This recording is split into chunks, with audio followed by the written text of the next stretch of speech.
नारायणं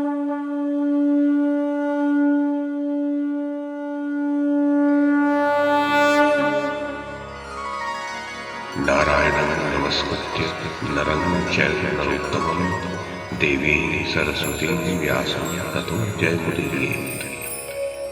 ओम नमो भगवते वासुदेवाय, ओम नमः पितामहाय, ओम नमः प्रजापतिभ्यः, ओम नमः कृष्णद्वैपायनाय, ओम नमः सर्वविघ्नविनायकेभ्यः।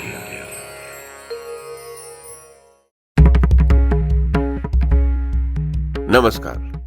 महाभारत कथा श्रृंखला में आपका स्वागत है। श्रीमन महर्षि वेद व्यास द्वारा रचित महाकाव्य महाभारत को एक कथा श्रृंखला के रूप में प्रस्तुत करते हुए पिछली कड़ी में मैंने मूल संस्कृत ग्रंथ के प्रथम पर्व, जो आदि पर्व के नाम से प्रसिद्ध है, उसके छठे उपपर्व अंशावतरण पर्व में कही गई जन्मेजय के यज्ञ में वैशंपायन के कथा प्रारंभ करने की जो कथा है, उसे आपको सुनाया था।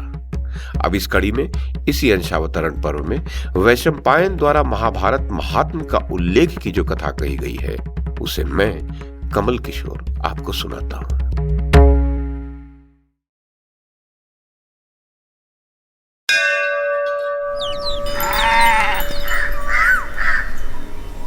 उग्र शिवाजी कहते हैं, जन्मेजय ने कहा, द्विश्रेष्ठ, आपने कुरुवंशियों के चरित्र रूप महान महाभारत नामक संपूर्ण इतिहास का बहुत संक्षेप से वर्णन कर दिया। अब उस विचित्र अर्थ वाली कथा को विस्तार के साथ कहिए। वैशंपायन जी बोले, महाराज, इसके लिए कुछ समय नियत कीजिए, क्योंकि इस पवित्र आख्यान का श्री व्यास जी के द्वारा जो क्रमानुसार वर्णन किया गया है वो बहुत विस्तृत है और वह सब आपके समक्ष कहकर सुनाना है। यह ऋषियों द्वारा प्रशंसित पुरातन इतिहास श्रवण करने योग्य सब ग्रंथों में श्रेष्ठ है। यह वेदों के समान ही पवित्र तथा उत्तम है। इसमें अर्थ और धर्म का भी पूर्ण रूप से उपदेश किया जाता है।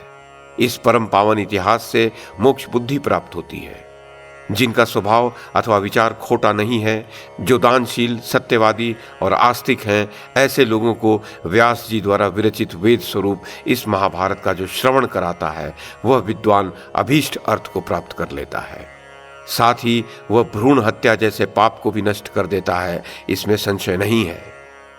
इस इतिहास को श्रवण करके अत्यंत क्रूर मनुष्य भी राहु से छूटे हुए चंद्रमा की भांति सब पापों से मुक्त हो जाता है। यह जय नामक इतिहास विजय की इच्छा वाले पुरुषों को अवश्य सुनना चाहिए। अमित मेधावी व्यास जी ने इसे पुण्यमय धर्मशास्त्र, उत्तम अर्थशास्त्र तथा सर्वोत्तम मोक्ष शास्त्र भी कहा है। इस महाभारत में महात्मा राजर्षियों के विभिन्न प्रकार के जन्म वृत्तांतों का वर्णन है। इसमें मंत्र पदों का प्रयोग है। अनेक दृष्टियों अर्थात मतों के अनुसार धर्म के स्वरूप का विवेचन किया गया है। इस ग्रंथ में विचित्र युद्धों का वर्णन तथा राजाओं के अभ्युदय की कथा है। तात इस महाभारत में ऋषियों तथा गंधर्वों एवं राक्षसों की भी कथाएं हैं। इसमें विभिन्न प्रसंगों को लेकर विस्तार पूर्वक वाक्य रचना की गई है। इसमें पुण्य तीर्थों, पवित्र देशों, वनों, पर्वतों, नदियों और समुद्र के भी महात्म्य का प्रतिपादन किया गया है। पुण्य प्रदेशों तथा नगरों का भी वर्णन किया गया है। श्रेष्ठ उपचार और अलौकिक पराक्रम का भी वर्णन किया गया है। इस महाभारत में महर्षि व्यास ने सत्कार योग अर्थात स्वागत सत्कार के विविध प्रकार का निरूपण किया है तथा रथ सेना, अश्व सेना और गज सेना की व्यूह रचना तथा युद्ध कौशल का वर्णन किया है। इसमें अनेक शैली की वाक्य योजना, कथोपकथन का समावेश हुआ है। सारांश ये कि इस ग्रंथ में सभी विषयों का वर्णन है। जो महाभारत नाम का यह निरुक्त अर्थात व्युत्पत्ति युक्त अर्थ जानता है, वह सब पापों से मुक्त हो जाता है। यह भरतवंशी क्षत्रियों का महान और अद्भुत इतिहास है।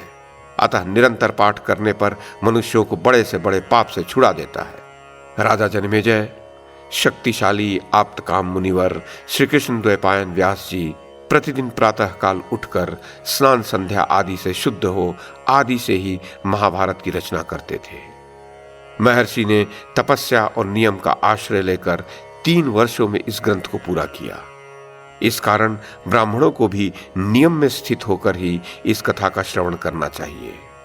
जो ब्राह्मण श्री व्यास जी की कही हुई इस पुण्यदायिनी उत्तम भारती कथा का श्रवण कराएंगे और जो मनुष्य इसे सुनेंगे, वे सब प्रकार की चेष्टा करते हुए भी इस बात के लिए शोक करने योग्य नहीं है कि उन्होंने अमुक कर्म क्यों किया और अमुक कर्म क्यों नहीं किया।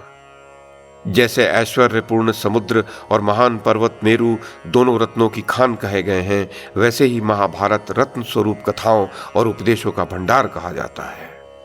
यह महाभारत वेदों के समान पवित्र और उत्तम है। यह सुनने योग्य तो है ही, सुनते समय कानों को सुख देने वाला भी है। इसके श्रवण से अंतःकरण पवित्र होता है और उत्तम शील स्वभाव की वृद्धि होती है। राजन, जो वाचक को ये महाभारत दान करता है, उसके द्वारा समुद्र से घिरी हुई संपूर्ण पृथ्वी का दान संपन्न हो जाता है। मेरे द्वारा कही हुई इस आनंददायिनी दिव्य कथा को तुम पुण्य और विजय की प्राप्ति के लिए पूर्ण रूप से सुनो। भरत श्रेष्ठ, धर्म, अर्थ, काम और मोक्ष के संबंध में जो बात इस ग्रंथ में है वही अन्यत्र भी है। जो इस ग्रंथ में नहीं है वह कहीं भी नहीं है।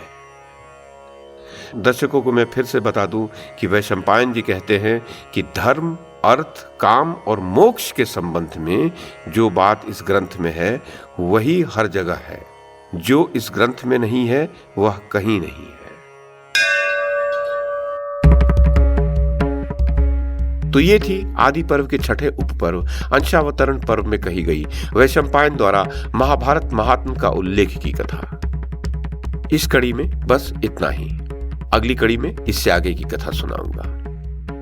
YouTube के माध्यम से महाभारत की कथा को एक श्रृंखला के रूप में प्रस्तुत करने का हमारा ये प्रयास यदि आपको सराहनीय लगा हो तो कृपया इस कड़ी को लाइक और शेयर करें, चैनल को सब्सक्राइब करें और बेल आइकन को दबाएं।